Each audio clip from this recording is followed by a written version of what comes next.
नमस्कार। आइए आज सुनते हैं मुंशी प्रेमचंद की लिखी कहानी नशा।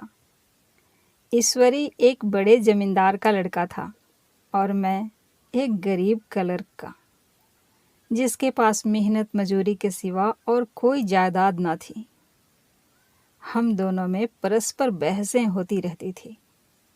मैं जमींदारी की बुराई करता, उन्हें हिंसक, पशु और खून चूसने वाले जोंक और वृक्षों की चोटी पर फूलने वाला बंझा कहता।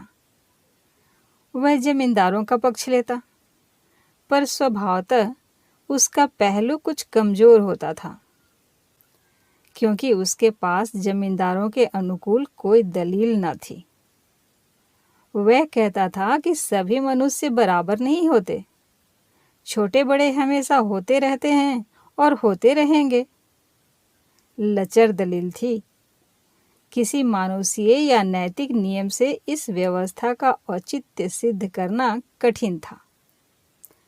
मैं इस वाद विवाद की गर्मी गर्मी में अक्सर तेज हो जाता और लगने वाली बात कह जाता, लेकिन ईश्वरी हार कर भी मुस्कुराता रहता था। मैंने उसे कभी गर्म होते नहीं देखा। शायद इसका कारण यह था कि वह अपने पक्ष की कमजोरी समझता था। नौकरों से वह सीधे मुंह बात नहीं करता था।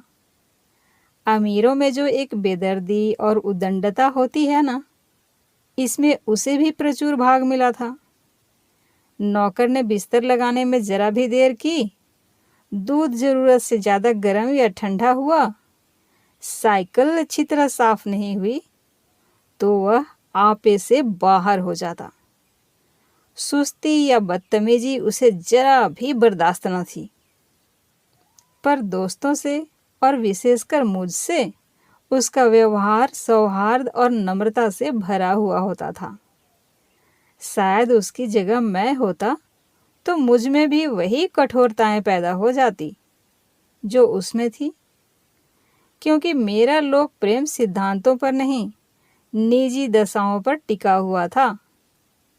लेकिन वह मेरी जगह होकर भी शायद अमीर ही रहता, क्योंकि वह प्रकृति से ही विलासी और ऐश्वर्य प्रिय था। अब की दशहरे की छुट्टियों में मैंने निश्चय किया कि घर न जाऊंगा। मेरे पास किराए के लिए रुपए न थे और न घर वालों को तकलीफ देना चाहता था। मैं जानता हूँ वे मुझे जो कुछ देते हैं वह उनकी हैसियत से बहुत ज्यादा है। उसके साथ ही परीक्षा का ख्याल भी था। अभी बहुत कुछ पढ़ना बाकी था। बोर्डिंग हाउस में भूत की तरह अकेले पड़े रहने को भी जीना चाहता था। इसलिए जब ईश्वरी ने मुझे अपने घर का न्योता दिया तो मैं बिना आग्रह के राजी हो गया। ईश्वरी के साथ परीक्षा की तैयारी खूब हो जाएगी। वह अमीर होकर भी मेहनती और जहीन है। उसने इसके साथ ही कहा, लेकिन भाई एक बात का ख्याल रखना, वहां अगर जमींदारों की निंदा की तो मामला बिगड़ जाएगा और मेरे घर वालों को बुरा लगेगा। वह लोग तो असामियों पर इसी दावे से शासन करते हैं कि ईश्वर ने असामियों को उनकी सेवा के लिए ही पैदा किया है। असामी भी यही समझता है। अगर उन्हें सुझा दिया जाए कि जमींदार और असामी में कोई मौलिक भेद नहीं है तो जमींदारी का कहीं पता ना लगे। मैंने कहा, तो क्या तुम समझते हो कि मैं वहां जाकर कुछ और हो जाऊंगा? हाँ, मैं तो यही समझता हूं। तो तुम गलत समझते हो। ईश्वरी ने इसका कोई जवाब न दिया।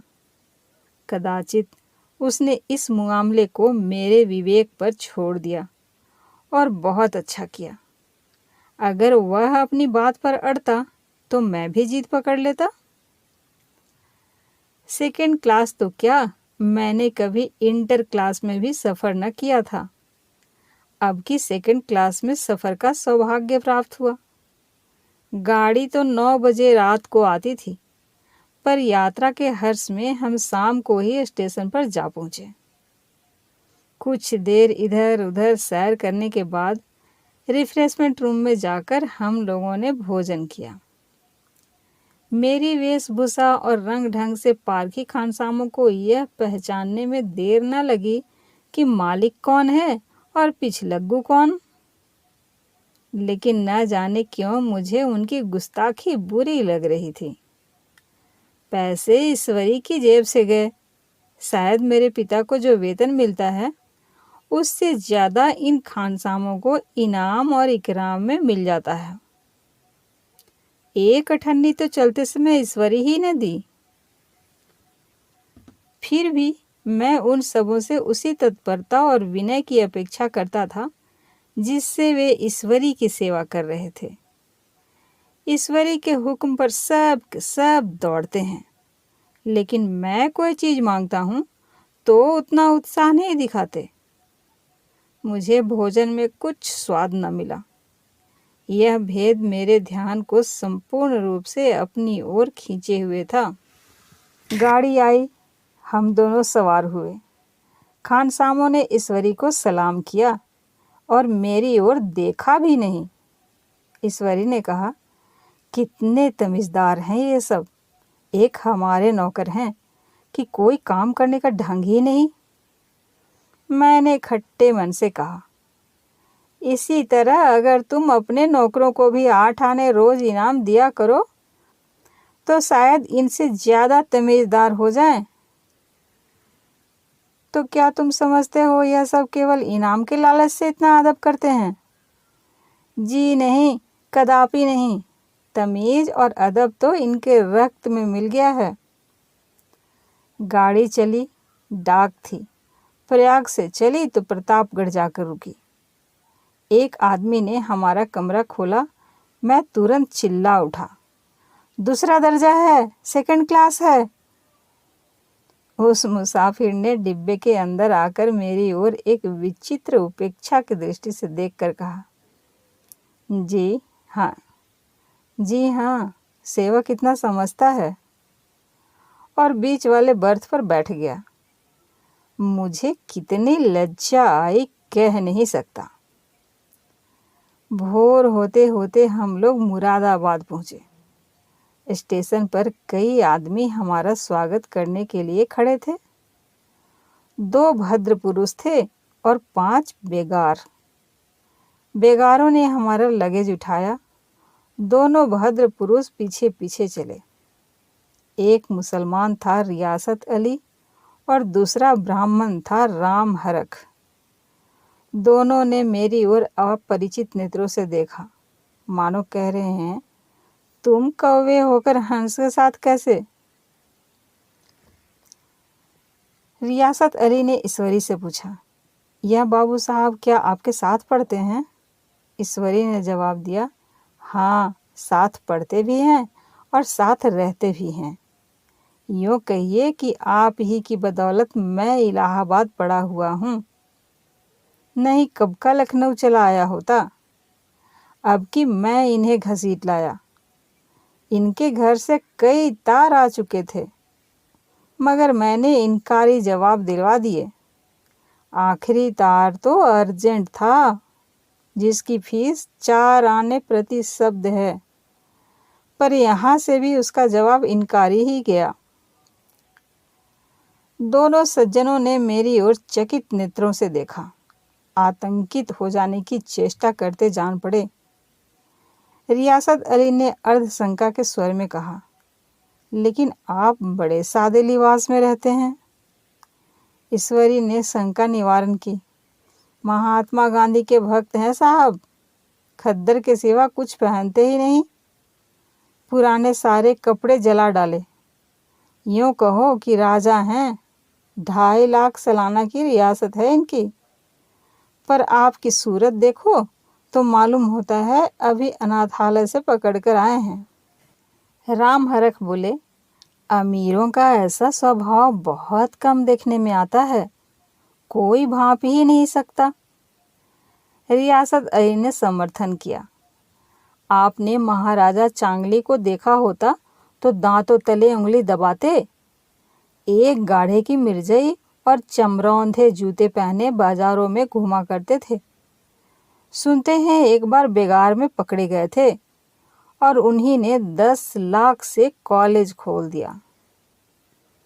मैं मन में कटा जा रहा था, पर न जाने क्या बात थी कि यह सफ़ेद झूठ उस वक्त मुझे हास्यास्पद न जान पड़ा।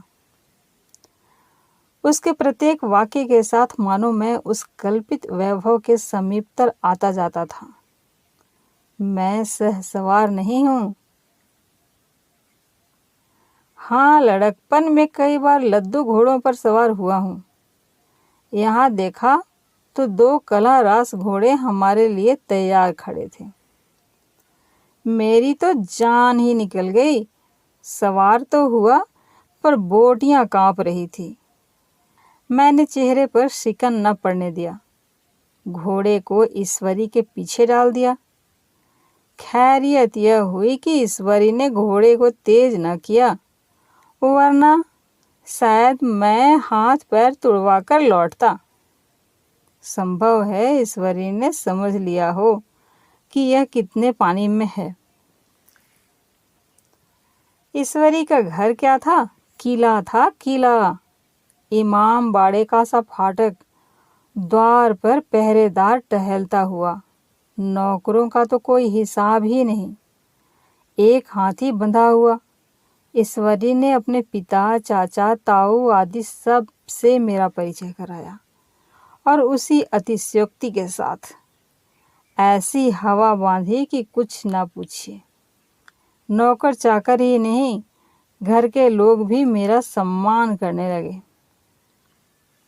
देहात के जमींदार लाखों का मुनाफा, मगर पुलिस कांस्टेबल को अफसर समझने वाले कई महाशय तो मुझे हुजूर हुजूर कहने लगे। जब जरा एकांत हुआ तो मैंने ईश्वरी से कहा, तुम बड़े शैतान हो यार, मेरी मिट्टी क्यों पलीद कर रहे हो?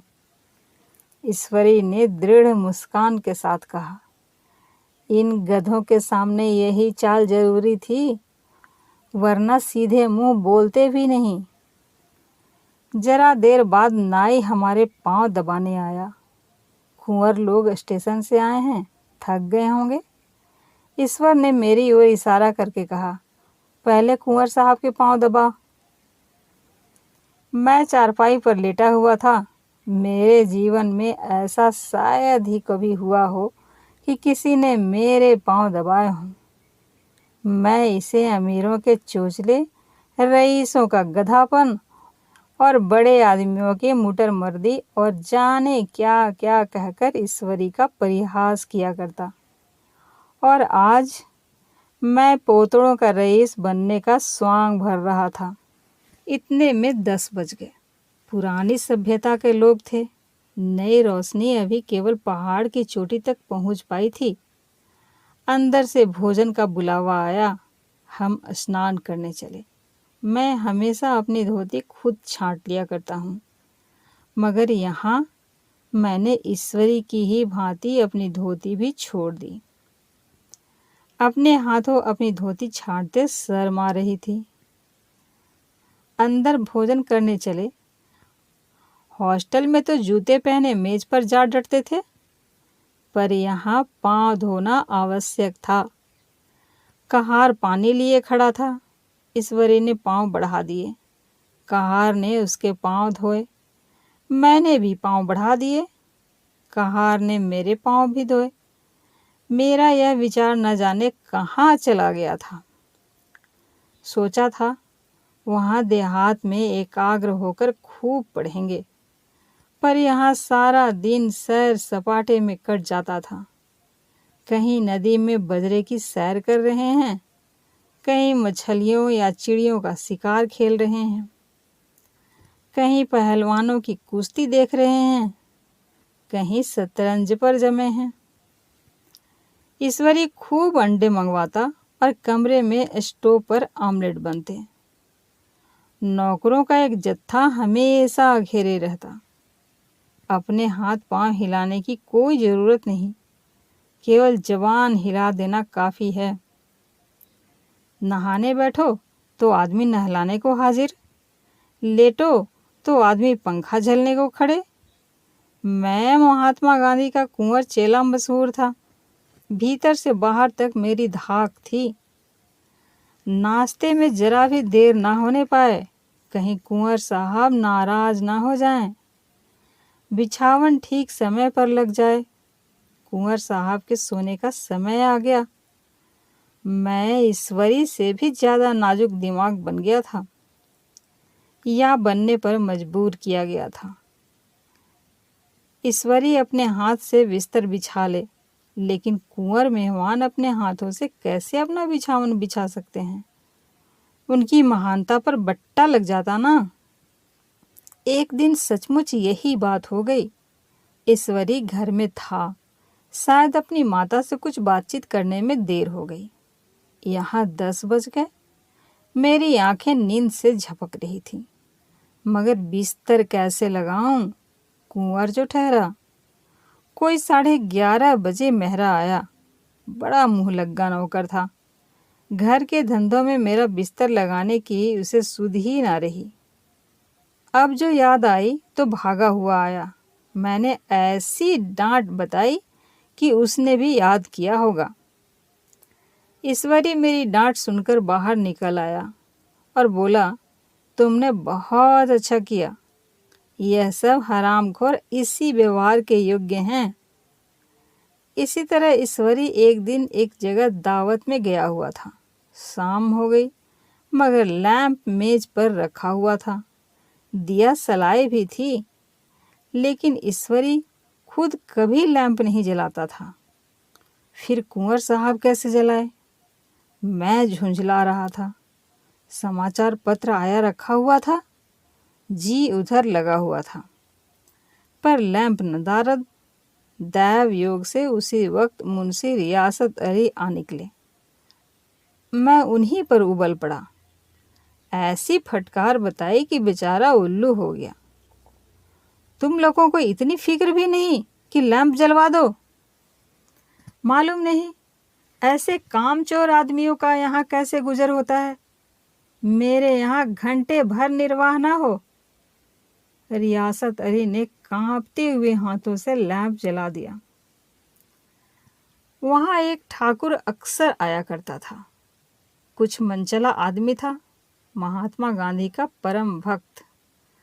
मुझे महात्मा जी का चेला समझकर मेरा बड़ा लिहाज करता था, पर मुझसे कुछ पूछते संकोच करता था। एक दिन मुझे अकेला देखकर आया और हाथ बांध कर बोला, सरकार तो गांधी बाबा के चेले हैं ना। लोग कहते हैं कि यहाँ सुराज हो जाएगा तो जमींदार ना रहेंगे। मैंने सान जमाई, जमींदारों के रहने की जरूरत ही क्या है? यह लोग गरीबों का खून चूसने के सिवा और क्या करते हैं? ठाकुर ने फिर पूछा, तो क्यों? सरकार सब जमींदारों की जमीन छीन ली जाएगी? मैंने कहा, बहुत से लोग तो खुशी से दे देंगे। जो लोग खुशी से ना दें, उनकी जमीन छीननी ही पड़ेगी। हम लोग तो तैयार बैठे हुए हैं। ज्यों ही स्वराज्य हुआ, अपने इलाके असामियों के नाम हिब्बा कर देंगे। मैं कुर्सी पर पांव लटकाए बैठा था। ठाकुर मेरे पांव दबाने लगा। फिर बोला, आजकल जमींदार लोग बड़े जुलूस करते हैं सरकार। हमें भी हुजूर अपने इलाके में थोड़ी सी जमीन दे दें तो चलकर वहीं आपकी सेवा में रहें। मैंने कहा, अब भी तो मेरा कोई अख्तियार नहीं है भाई, लेकिन ज्यों ही अख्तियार मिला मैं सबसे पहले तुम्हें बुलाऊंगा। तुम्हें मोटर ड्राइवरी सिखाकर अपना ड्राइवर बना लूंगा। सुना उस दिन ठाकुर ने खूब भंग पी और अपनी स्त्री को खूब पीटा और गांव के महाजन से लड़ने पर तैयार हो गया। छुट्टी इस तरह तमाम हुई और हम फिर प्रयाग चले। गांव के बहुत से लोग हम लोगों को पहुंचाने आए। ठाकुर तो हमारे साथ स्टेशन तक आया। मैंने भी अपना पार्ट खूब सफाई से खेला और अपनी कुबेरोचित विनय और देवत्व की मुहर हर एक हृदय पर लगा दी। जी तो चाहता था हर एक नौकर को अच्छा इनाम दूं, लेकिन यह सामर्थ्य कहाँ थी। वापसी टिकट था ही, केवल गाड़ी में बैठना था। पर गाड़ी आई तो ठसाठस भरी हुई। दुर्गा पूजा की छुट्टियां भोग कर सभी लोग लौट रहे थे। सेकंड क्लास में तिल रखने की जगह नहीं। इंटर क्लास की हालत उससे भी बदतर।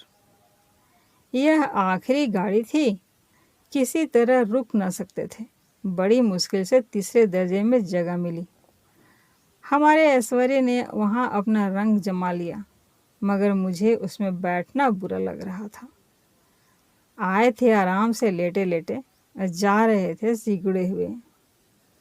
पहलू बदलने की भी जगह न थी। कई आदमी पढ़े लिखे भी थे। वे आपस में अंग्रेजी राज्य की तारीफ करते जा रहे थे। एक महाशय बोले, ऐसा न्याय तो किसी राज्य में नहीं देखा।